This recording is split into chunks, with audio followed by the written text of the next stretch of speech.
그러니까 북한이 지금의 핵을 완성시킨 것은 도덕은 앞서는데 전략이 부실한 조지 W 부시 정부의 역할이 큽니다. 그러니까 좌파는 이거 공격합니다. 게임에 부시고 조치를 안 했다. 그 말도 일견 맞다는 걸 알고 대응을 해야 된다는 점을 제가 말씀드립니다. 그 다음 두 번째는 북한의 핵은 우리 안보 위협의 일부인가 전부인가? 당연히 일부입니다. 이것을 전부로 생각하는 순간 우리가 더 큰 걸 잃을 수가 있다. 그래서 사실은 북한 위협의 핵심은 북한 군사력보다 3대 세습 극악무도한 북한 정권의 속성이 있습니다. 정말 북한이 우리와 같은 정상적인 나라라면 다소 100만 군대를 갖고 있거나 우리가 큰 위협을 덜 느낄 겁니다. 전쟁을 결심할 수 있고 비무장 민간인한테 대량 살상 무기를 사용할 수 있는 정권이기 때문에 그 속성이 위험한 겁니다. 그러니까 북한 이 말은 뭐냐면 북한의 정권의 속성이 바뀌지 않는 한 김정은이가 개가천선하든지 별로 가능성은 없지만 아니면 제대로 된 이성적인 정권이 들어서기 전까지 북한의 위협은 핵이 아무리 있건 없건 관계없이 사라지지 않는다는 사실을 이해를 하셨으면 좋겠고 그 다음에 두 번째 북한의 군사력입니다. 그다음 그 군사력 중에서 가장 중요한 것이 핵일 뿐입니다. 자 이렇게 정리되겠죠. 북한의 핵은 북한 위협의 핵심이긴 한데 일부다. 그보다 더 큰 힘은 북한의 군사적 위협이고 북한의 군사적 위협보다 더 큰 본질적인 위협은 북한의 정권의 속성이다. 자 그러고도 북한의 위협이 다 사라진다고 해서 대한민국의 안보 위협이 사라지느냐? 주변국이 있습니다. 5,000년 동안 900몇십 회 침략을 받았습니다. 그러니까 이게 북한의 핵이라고 하는 것은 지금 당장의 큰 화두 같지만 우리 안보 위협의 아주 일부분뿐이라는 인식 이게 북한 핵을 바라보는 중요한 본질의 하나라고 저는 생각합니다. 세 번째는요. 북한 비핵화와 우리 안보는 크게 봐서 한미동맹과 우리 자강적인 즉 자주국방, 자주안보태세에 대한 노력일 겁니다. 이 두 가지가 합쳐서 우리 안보를 이루고 있는데 이게 그래서 교환할 수 있는 등가인가? 절대 등가가 돼서는 안 됩니다. 북핵이 폐기되면 한미동맹을 양보할 수 있고 우리 안보태세를 조정할 수 있다는 이야기는 도대체 성립되지 않는 이야기입니다. 그런데 지금 문재인 정부의 무슨 잘못된 점은 원래 교환할 등가도 아닌데 그것을 받기도 전에 주는 겁니다. 이렇게 생각하시면 되겠죠. 저 텔레비전이 100만 원짜리입니다. 그런데 1000만 원 돈을 내놓고 텔레비 파는 사람한테 텔레비를 사겠다 약속을 받아냅니다. 그 약속도 어영부영했어요. 구체적으로 안 해서 웅웅했어. 근데 그 텔레비 파는 사람은 성금을 받고다 단 한 번도 제대로 텔레비를 우리한테 준 적이 없는 사기꾼이야. 그러니까 사기꾼한테 10배 되는 돈을 주면서 약속도 못 받고 집에 와서 부인한테 텔레비 샀다. 집에 쫓겨나겠죠? 1000만 원짜리, 100만 원짜리, 1000만 원짜리 사오고 그 다음날 나중에 배달받아 보니까 박스는 LG전자재인데 안에는 들어있는 게 아무것도 없다. 휴지두통만 들어있다. 뭐 이런 꼴이 그걸 당했던 거거든요. 그러니까 그런 거 들어가면 안 됩니다. 그래서 마지막 우리 이렇게 생각하시면 됩니다. 북한에 핵이 있고 폐기를 못 시켰어요. 핵이 있고 그러나 한미동맹이 튼튼하고 우리의 자주국방 자주안보태세가 튼튼한 이게 좋으냐? 북한 핵도 없고 주한미군도 없고 한미동맹도 파기되고 우리 안보태세도 무너진 미래가 좋으냐? 근데 더 골치 아픈 것은 북한에 핵이 있고 한미동맹이 무너지고 북한이 핵이 없다고 하는 것은 정치적 선언에 불과하고 실제로는 다량의 핵무기가 지하에 어딘가 있는 상태에서 북한에 핵이 없다고 하는 정치적 선언에 만족해서 우리의 안보태세를 허물고 한미동맹이 파괴된 참혹한 미래와 만날 가능성이 지금 이대로 가면 많다는 점이 우리의 상황입니다. 다음. 그동안 북한의 비핵화는 왜 실패했는가? 첫 번째, 북한의 핵 개발에 대한 의지와 능력을 과소평가했습니다. 아까 말씀드린 대로 북한의 핵은 생명입니다. 정말 우리가 산업화와 민주화라고 하는 한강의 기지를 이룬 동안 똑같이 우리 한민족과 우수한 DNA를 공유한 북한은 모든 역량을 핵에 집중시켜서 핵을 개발하는 세계사의 기적, 대동강 기적을 이루었습니다. 그러니까 저 의지와 능력을 우리와 국제사회가 과소평가했다는 점이고요. 두 번째, 이 동기와 대가의 불일치인데 이게 무슨 말이냐면 그 핵에 대한 어떤 특정 사물에 대한 내가 애착과 동기가 강하면 강할수록 제재와 협상은 택이라는 관계나 양립하는 관계가 아니라 상호보완적인 관계입니다. 그러니까 생명과 같은 핵을 반드시 생명의 위험이 가는 질식할 것 같은 제재가 먼저 있어야 제대로 된 협상이 가능합니다. 협상은 거기부터 시작됩니다. 그러니까 이 관계를 제재 만능론 또는 협상 만능론이 문제가 아니라 두 개가 동전의 양면처럼 물려 들어간다. 특히 지금 문재인 정부 좌파 정부들의 제재 무용론, 협상 만능론은 기본적으로 동기가 생명과 같이 강력한 동기를 가진 북한이 핵에 대한 인식에 대한 착오로부터 출발했다. 이렇게 저는 생각을 합니다. 두 번째 보시면 효과 있는 대북 제재가 시행된 지 1년 반이라고 하는 것은 이건 뭐 여러분 잘 아실 겁니다. 유엔 제재가 9개 나왔는데요. 6번째가 270까지는 북한의 해외 통상을 합법거래와 불법거래로 구분하고 합법거래는 민생거래, 불법거래는 무기거래입니다. 무기거래만 핀포인트로 딱 제한했어요. 그런데 북한의 통상의 무기거래가 차지하는 비율이 5% 얼마 안 되죠? 전혀 지장을 안 받죠. 근데 무기거래는 정거를 잡기도 어렵습니다. 거기다가 중국이 이중 플레이를 합니다. 또 문제는 북한의 통상은 우리는 모든 사기업이 통상을 하지만 북한은 100% 공기업이 아닙니다. 북한의 공기업의 오너는 김정은입니다. 무기거래를 통해서 벌은 돈을 왼쪽 주머니에 넣고 민생거래를 벌어서 돈을 오른쪽 주머니에 넣어서 쓸 때는 자기 마음대로 씁니다. 아무 의미가 없습니다. 이런 의미를 그러니까 6번째 제재를 중국이 동참해서 열심히 해도 북한한테는 전혀 지장이 없는 제재를 우리 스스로 감동받고 우리 기준에 의해서 소위 선전만 했습니다. 이것은 보수 정권도 이명박 박근혜 정부도 똑같은 그 죄로부터 벗어날 수 없어요. 우리를 속인 거예요. 그런데 문제는 2016년 북한이 5차 핵실험 9월 9일 날 하고 2016년 11월 30일 때 놓은 2325부터 오바마가 전략적 인내를 하다가 한 대가 도저히 쏘갔다. 마지막 트럼프한테 욕 덜 먹기 전에 하나 선물을 준 게 2325입니다. 이게 뭐냐면 이때부터는 북한의 통상거래를 불법 합법으로 구분하지 않고 전체 통상 중에서 20%를 제한합니다. 이때부터 북한이 타격을 받기 시작했어요. 그리고 잘 아시는 작년에 23715, 2375, 23975 이 4개가 나왔습니다. 그러니까 작년 9월 1일부로 2315, 즉 2016년 11월 30일에 했던 제재의 효과가 작년 9월 1일부터 나타나기 시작했습니다. 왜냐하면 북한의 통상에 수출 수입이 동시에 줄기 시작한 게 작년 9월부터입니다. 이게 그럼 왜 리드타임 시간이 필요하냐? 이 무역이라고 하는 것이 이미 선금 받을 거 받고 다 계약해놓은 게 있거든요. 이미 제재가 나오기 전에 계약해서 이루어진 것들은 예외상. 그게 7, 8개월 갔던 겁니다. 그럼 결국은 뭡니까? 20% 허접한 이란처럼 100%도 아니고 이란 제재에 비해서 5분의 1밖에 안 되는 제재일 망정 제대로 효과를 낸 게 2017년 9월 1일이니까 딱 3, 4개월 북한이 버티다가 이거 계속 가다가는 내가 험한 꼴 당하겠다. 문재인 정부를 꼬시고 문재인 정부가 트럼프의 형심을 부추겨서 오늘날 이 사태가 난 겁니다. 세 번째는요. 우리가 국제사회의 원칙적인 대응이 위협했다. 우리가 첫 단추를 북핵은 첫 번에 남북한이 먼저 붙었습니다.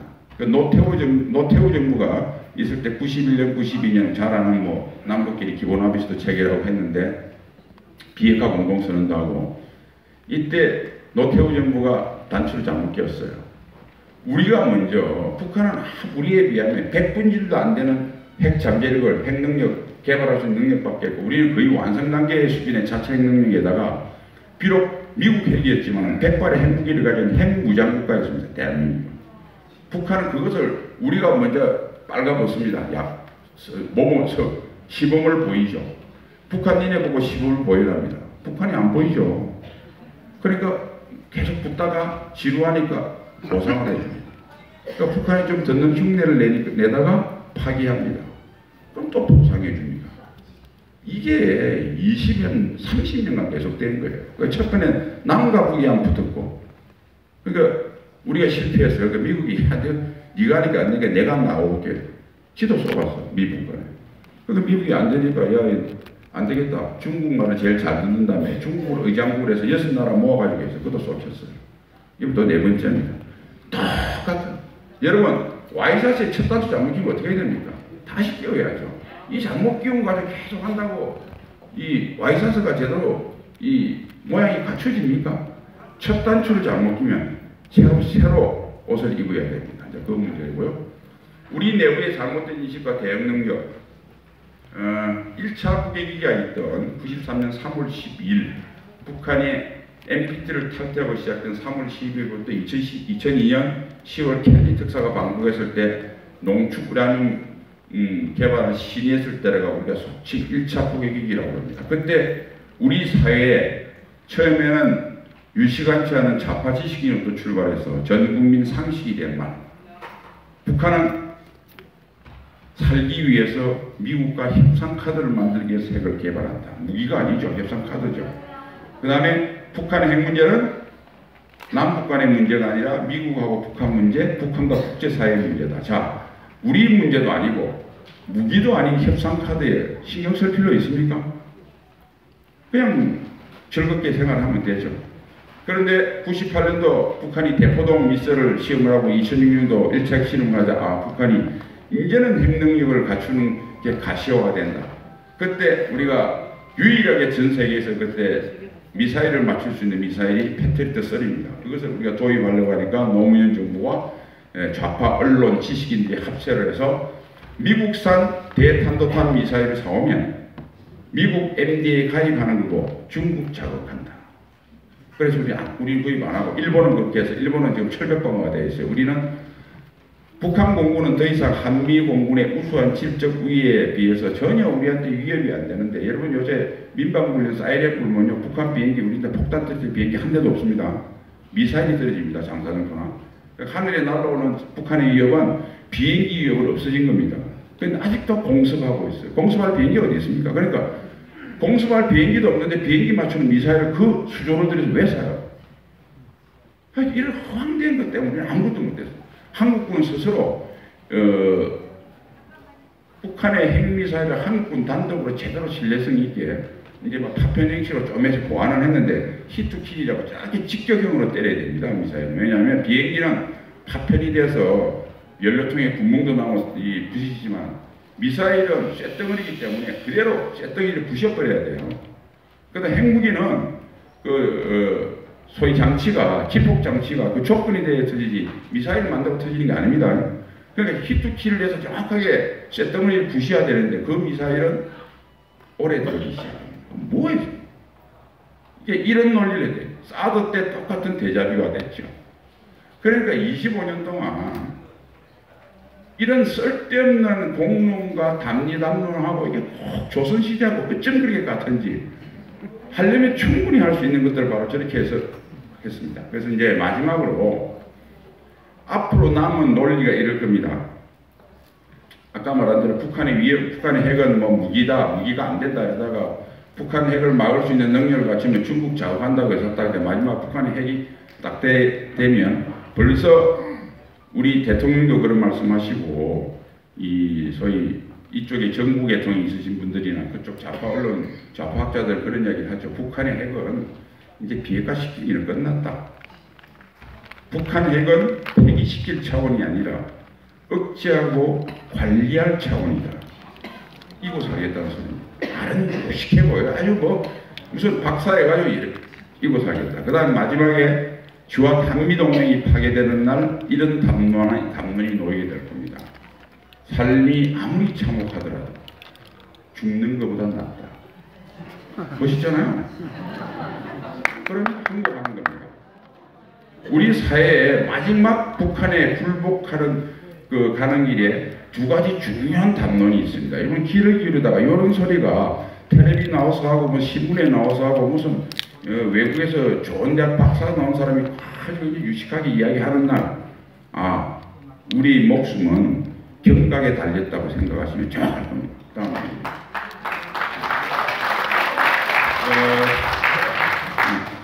자, 지금까지 이제 우리 비핵화 안보의 현실을 보면 작년까지는 정말 트럼프 대통령이나 미국에서 이야기한 대로 과거의 실수를 반복하지 않겠다 해서 제법 과거의 교훈을 받아들여서 북한을 질식에 가까운 상태로 슬슬 몰아가고 있었어요. 근데 올해 사고가 터졌습니다. 올해 제가 생각에 올해 한 해만 더 있으면 북한은 훨씬 비참한 상태에서 나오게 될 겁니다. 저는 북핵의 비핵화 현상을 이렇게 봅니다. 핵을 가진 북한이 내가 군사적으로 있는 핵이지 말고 평화적으로 내가 핵을 내려놓겠다고 생각을 가질 때 협상이 시작되겠죠. 그러면 북핵 협상의 출발은 시작은 키는 북한이 지고 있습니다.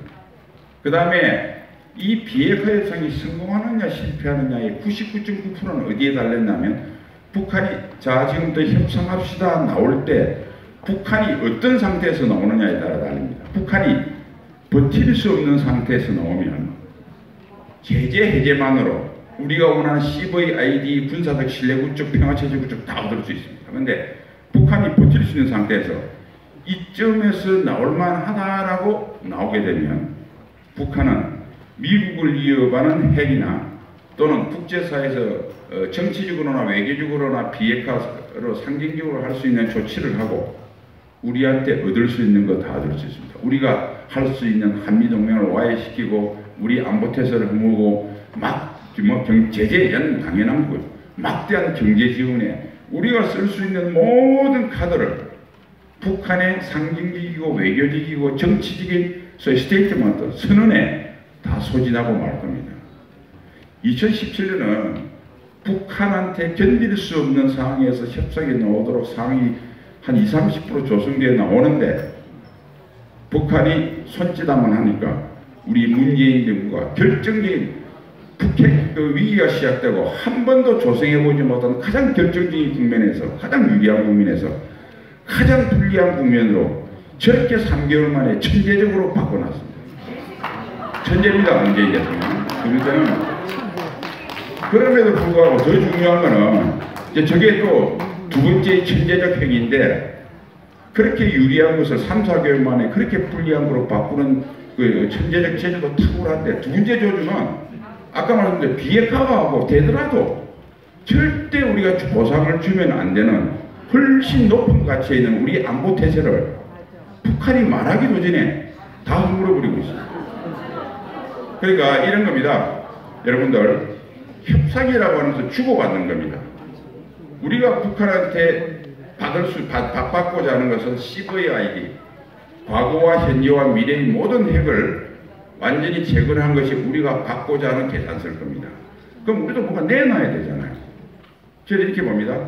한미동맹과 우리 안보태세에 관계없는 불가침 협정이나 예를 들면 종전협정 이런 것들도 이게 영향이 없으면 정치적 선언, 외교적 선언을 해줄 수 있어요. 그 다음에 경제적 역대 핵을 개발한 나라가 핵을 포기했을 때 제재 해제만 했지 경제 지원을 한 적이 없습니다. 그 제재 해제는 해주고 다른 나라한테는 한도 안 해주지만 어차피 통일되면 한민족이니까 같은 우리 민족끼리니까 경제 지원 좀 해줄 수 있다고 봅니다. 그러나 절대 해주면 안 되는 게 안보적 보상입니다. 그 다음에 또 하나 해주고 싶어도 못 해주는 게 있어요. 북한 체제 내부 모순에 의한 체제하죠. 못 해줍니다. 그런데 북한이 이번에 판문점 선언 때 2-1항이 이걸 요구해서 우리가 들어준 거거든요. 남과 북은 지상해상 공중길 그리고 기타 공간에서 군사적 긴장과 충돌이 될 수 있는 모든 적대기를 중단하기 이게 좀 해주겠다는 소리거든요. 자, 우리가 2차 세계대전 이후에 2차 세계대전은 독재 정권이 전쟁에 의해서 히틀러처럼 무너졌습니다. 2차 세계대전 이후에는 이라크의 후세인을 제외하고는 다 자체 모순에 의해서 체제가 무너졌습니다. 북한이 자기가 잘못해서 자기가 경제를 못하고 인권 탄압하고 그래서 무너지는 것을 우리가 어떻게 책임집니까? 그리고 기타 공간에서 그런 북한의 체제를 비난하는 것을 조중동에서 비난한다고 우리 정부나 국민이 책임져야 되고 좋습니다. 그건 우리나라 신문이니까 책임집시다. CNN이나 워싱턴 포스트나 뉴욕타임즈에 나오는 걸 어떻게 책임집니까? 유엔 인권위원회에서 북한의 체제를 비판하는 것을 우리가 책임집니까? 그러니까 저거를 지금 2-1항에서 판문점 약속했다는 건 어떤 문제냐면 북한이 언제든지 그들의 필요에 의하면 약속을 어기고 도발로 돌아갈 수 있는 명분 돌아가더라도 북한은 절대 국제사회에서 나쁜 짓 한 게 아니라고 하는 면죄부를 준 것이고요. 그 다음에 북한이 이번에 CNN 보도를 내가 눈 감아줄 테니까 쌀 100만 톤 내놔라. 과도한 보상을 할 수 있는 백지수표를 준 겁니다. 그래서 이게 주고받는 걸 잘해야 된다. 자, 마지막으로 우리한테 가장 중요한 것은 문재인 정부의 남북관계 최우선주의. 이것은 위대한 노무현 대통령의 유산이죠. 남북관계만 잘 되면 안보든 경제든 국민의 생명이든 다 깽판쳐도 좋다. 이 말씀을 그대로 충실히 수행하신 훌륭하신 문재인 대통령님의 남북관계 최우선주의와 트럼프의 미국 우선주의가 김건모의 노래처럼 잘못된 만남을 하게 되면 대한민국 역사에 사라집니다. 다음에 주세요. 향후 관련 전망은 좀 간단히 말씀드리면 저는 굉장히 긍정적으로 봅니다. 북한이 비핵화 안 할 거거든요. 내년에 모든 것이 드러나게 되어 있습니다. 결정적인 시기를 우리가 이성을 가지고 기다리면 됩니다. 왜냐하면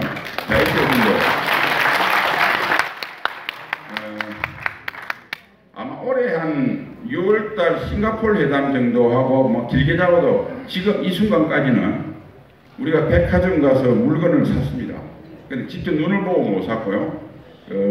홈쇼핑 보고 샀어요. 그럼 이제 돈 내고 거기에 싸서 지금 택배로 오고 있는 중입니다. 이제 현관문쯤 왔어요. 택배 왔어요 했어요. 현관문을 열었습니다. 이 순간 지금 이까지예요. 이제 이 시간 이후는 그냥 뜯었어. 열어봅니다. 이게 내가 원하는 명품을 내가 신청했는데 이게 짝퉁 들어있으면 열받죠. 지금 뭐냐면 이제 우리가 경제적인 정책이나 문재인 정부가 출범을 해서 굉장히 포장과 기대로 마케팅을 했어요. 근데 배달되는 순서가 제일 먼저 배달되는 게 뭐냐면 일자리 정책입니다. 이 바로 나타나요. 그 다음에 같은 경제라도 산업 구조 조정 이런 것들 뒤에 나옵니다. 그 다음에 뭐 기업의 대기업의 뭐 이런 뭐 여러 가지 무슨 경쟁력 제고 뒤에 나타납니다. 안보가 제일 사실은 안보는 사실 전쟁이 나야 하거든요. 그러니까 배달되는 순서가 빨리 오는 순서를 계속 짝퉁으로 드러나고 있는 겁니다. 그런데 비핵화에 대한 물건은 정확하게 여러분이 뜯게 되는 것은 오늘 하반기부터일 겁니다. 이 짝퉁. 이거는 100% 짝퉁. 왜 짝퉁이냐를 제가 여기까지 써놨습니다. 북한은 절대 비핵화를 할 수가 없습니다. 그 이유는 제가 이따가 설명드릴게요.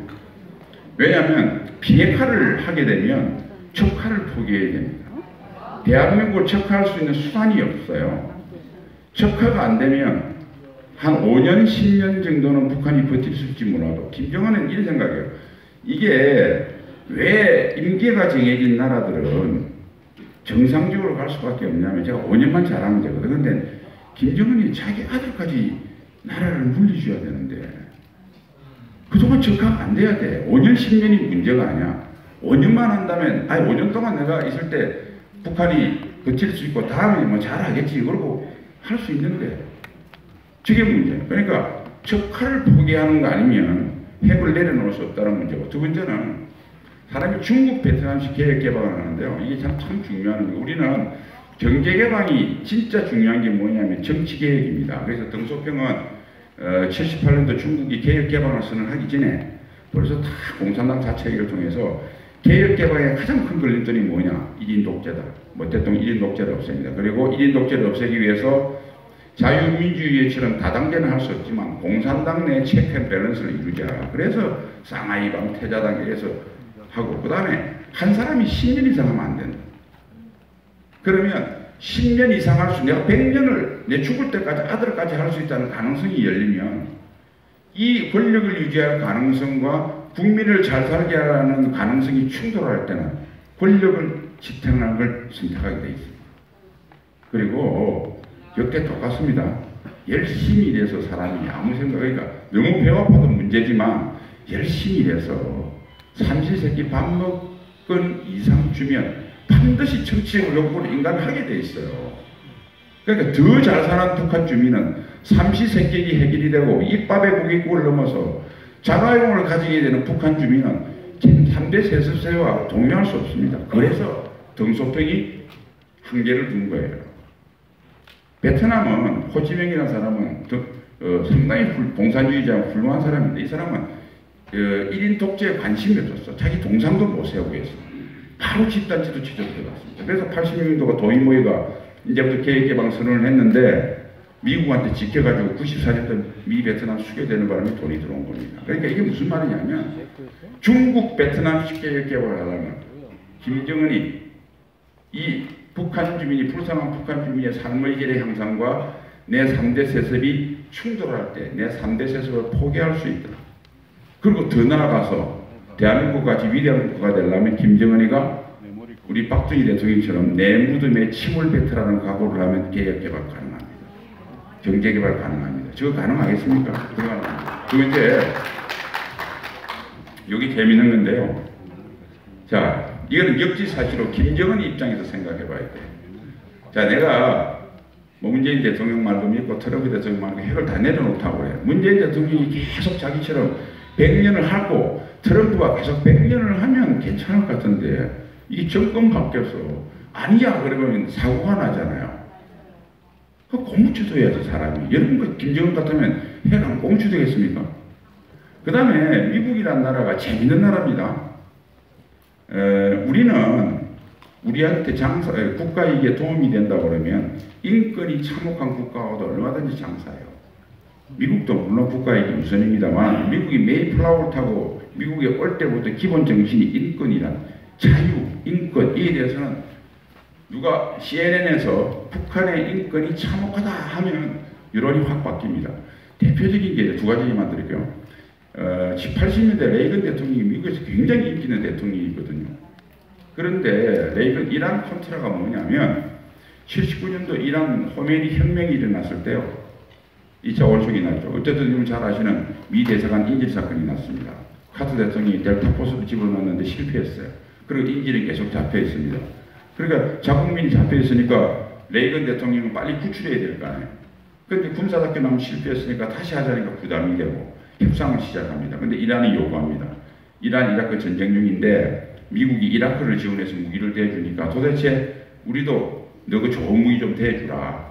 그래서 비밀리에 이란에 무기를 주는 쪽으로 인지를 섞어서 우리 같으면 우리 국민을 오는데 아직 그 무기 좀 준다고 뭐 그러겠어요. 미국은 여론이 확 돌았습니다. 저렇게 인권하고 이상한 나라한테 무기를 주다니 설사 우리 국민을 구출하지 못하도록 인질 가족들까지 그게 이란 콘트라 사건입니다. 레이건이 탄핵당할 뻔했어요.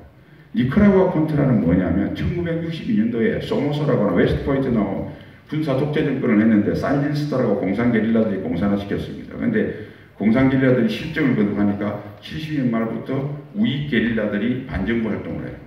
여기 무기를 대주는 거예요. 그런데 우익 게릴라들이 이 사람들이 마약도 거래하고 뭐 부녀자 극간도 하고 이렇게 도덕적으로 별로예요. 그게 CNN이나 막 보도돼요. 그러니까 그렇게 도덕을 지키지를 못하는 군대 설사 우리 국가에게 도움이 되더라도 무기를 해주는 것은 반인권적인 조치다. 그래서 살짝 대주다가 걸렸어요. 이란 콘트라 사건, 니카라구아 콘트라 사건, 미국이 그런 나라입니다. 94년도 제네바 합의를 하고 클린턴 대통령이 미국 수교를 해주려고 그랬어요. 그래서 울브라이트가 하고 조명록이가 DC에 가고 이렇게 일어났어요. 그런데 마지막에 왜 미국 수교를 하려고 그러면 미의회 동의를 받아야 됩니다. 이분질이. 그런데 왜 포기하는지 아세요? 북한이 농축우라는 문제도 일으켰지만 공화당에서 통상 인권은 민주당이 강한데 공화당이 역으로 공격합니다. 역으로. 그래서 저렇게 인권 참아 있는 국가하고 어떻게 수교하느냐 하니까 민주당에서 클린턴한테 입도 꺼내지 마라. 그거 그렇지 않아도 네가 이상한 짓 해가지고 여자하고 이상한 짓, 인턴하고 이상한 짓 해가지고 진짜 우리가 얼굴 팔리고 질 것 같은데 너 그것까지 꺼내면 우리 완전히 간다. 그래서 덜합했습니다. 이 말을 왜 길게 들었냐면 미북 수교, 미의회 이분질 동의, 평화협정 상원 3분지 67명 미 헌법 개정만큼 어렵습니다. 그런데 북한 같은 인권 있는 국가가 저게 가능하지 않습니다. 그래서 제가 지난번에 우리 자유한국당에 그걸 요청했는데 빨리 인권특위 만들어서 내년에 공화당은 도순이 우리다 이게 아니고 민주당하고 손을 잡아야 돼요. 그래서 인권 문제를 일으켜 버리면 절대 미국이 북한에 주고자 하는 중요한 보상은 출발도 못합니다. 그건 분명해요. 그다음에 우리 정부가 사실은 전혀 이야기를 안 듣겠지만은 북비핵화를 위해서 우리 정부가 앞장서서 노력해야 되고요. 그 다음에 비핵화가 10개월을 대비해서 핵균형을 이룰 수 있도록 첫 단계에서는 미국과 핵공유 협정을 해야 됩니다. 핵공유 협정 안 하려면 우리 핵 잠재력을 높여서 우리가 핵무기를 개발할 수 있는 최소한 일본 수준의 한미 원자력 협정은 개정해야 된다. 이렇게 압박수단으로 쓰면서 우리가 핵균형을 가질 수 있도록 우리 자체를 가지느냐.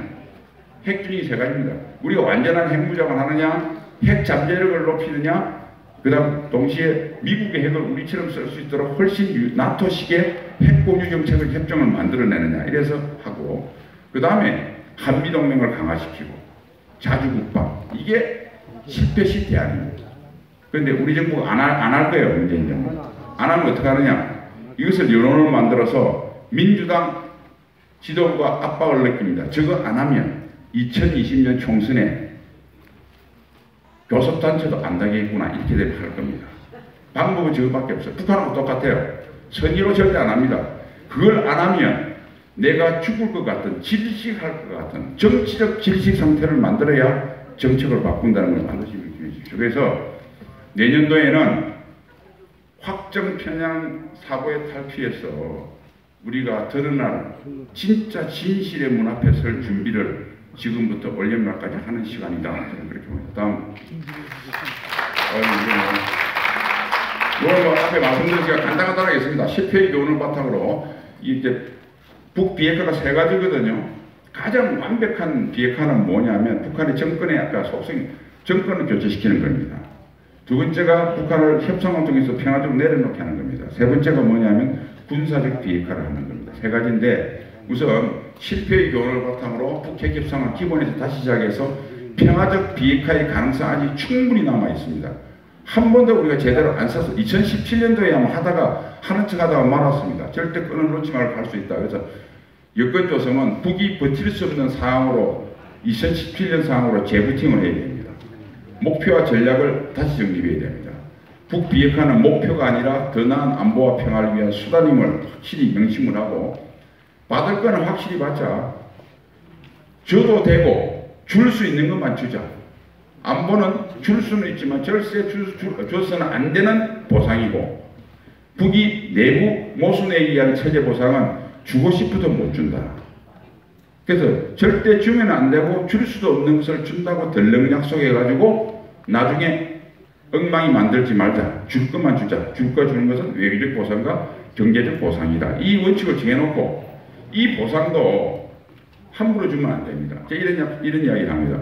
이걸 비핵화 입구에서 줄 것인가, 마지막 비핵화 출구에서 줄 것인가, 중간에 줄 것인가, 내가 줄 수 있는 카드를 다 골라놓고 안 되는 걸 빼놓고 외교적 경제적 보상 카드를 쫙 열거를 해서 요거는 언제 준다는 걸 정확하게 전략을 세워야 됩니다.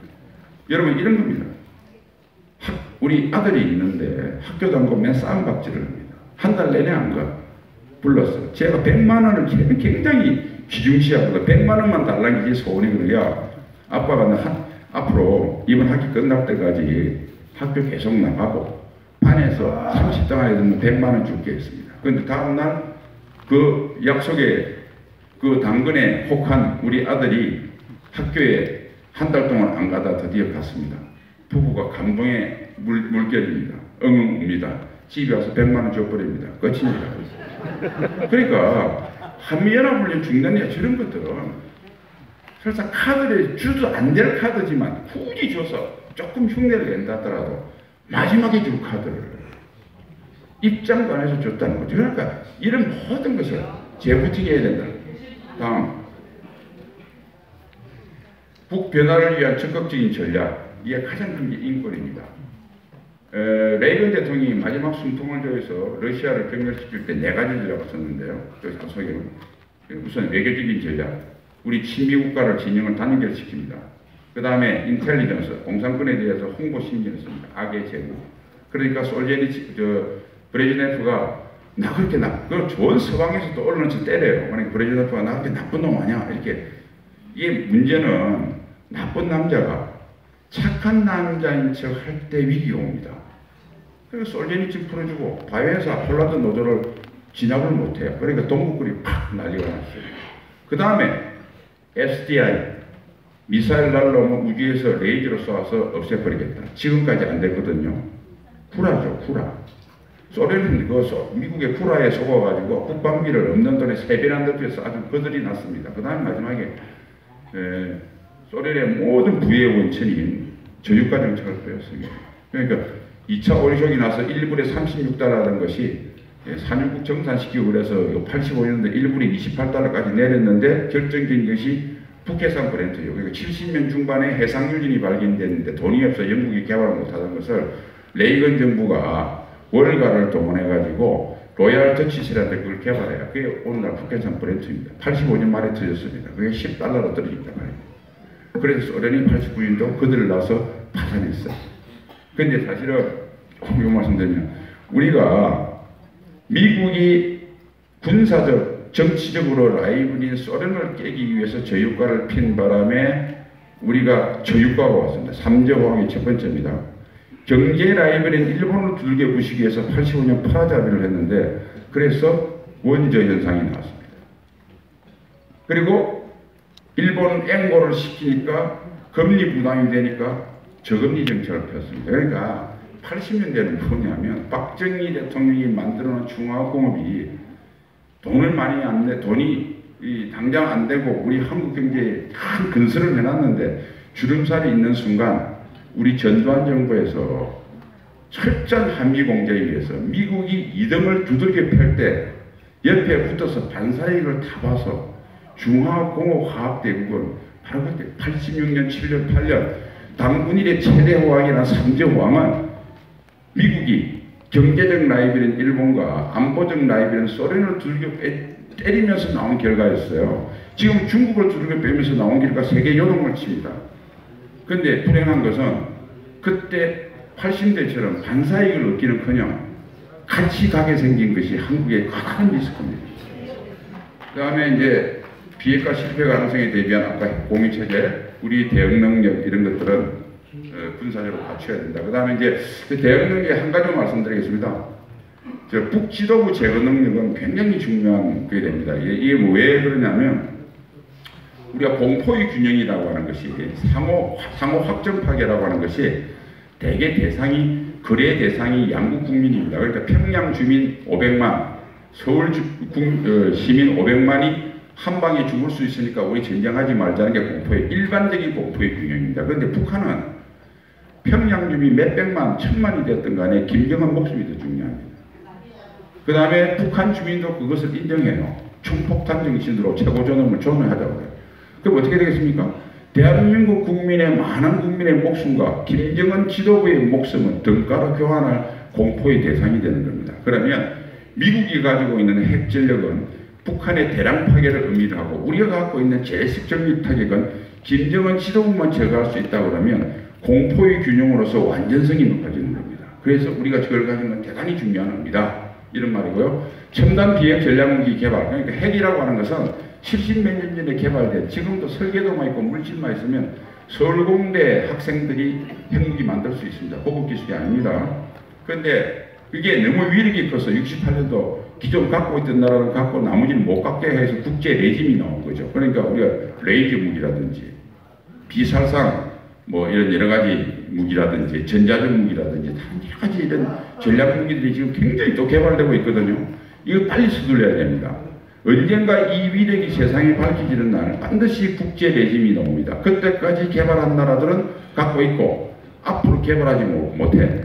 국제 레짐이 갖고 있던 사람과 갖고 없던 사람의 커다란 시장 장벽을 쳐버립니다. 그래 빨리 개발해야 됩니다. 그 다음에 마지막으로요. 이게 아까 저 네 가지 다 설명을 못 드렸는데 저런 첨단 전력들은 어떤 무기들이냐면 어떤 배경 기술들이냐면 첨단 ICT 기술이나 나노 기술이나 첨단 소재 기술이나 우주나 뭐 이런 것들입니다. AI 이런 것들입니다. 우리가 70년대 닉슨이 들어서고 카트까지 들어서서 한미동맹을 결정적으로 문제가 생기니까 박정희 정부는 자주국방했습니다. 자주국방을 하려고 하니까 중화공 인프라가 없으니까 21조 방위세부터 21조의 재원을 모아서 중화공 중점 투자합니다. 대한민국 먹거리를 마련한 겁니다. 지금 제대로 된 정부가 서서 저거 투자하면 앞에서 말씀드린 그 기술이 있죠. 우리 아들 손자들이 다시 먹고 살 수 있습니다. 70년대 자주국방은 한강의 기적을 만드는 밑거름이었다면 제2의 자주국방은 또다시 대한민국의 한강의 기적을 만드는 두 번째 밑거름이 될 겁니다. 잘 살기 위해서 하는 것보다 죽을 것 같아서 북한이 핵을 개발하듯이 죽기 살기로 하기 때문에 그렇게 우수한 대한민국의 DNA가 더 내고 활성화되는 것이죠. 이상 설명 마치겠습니다.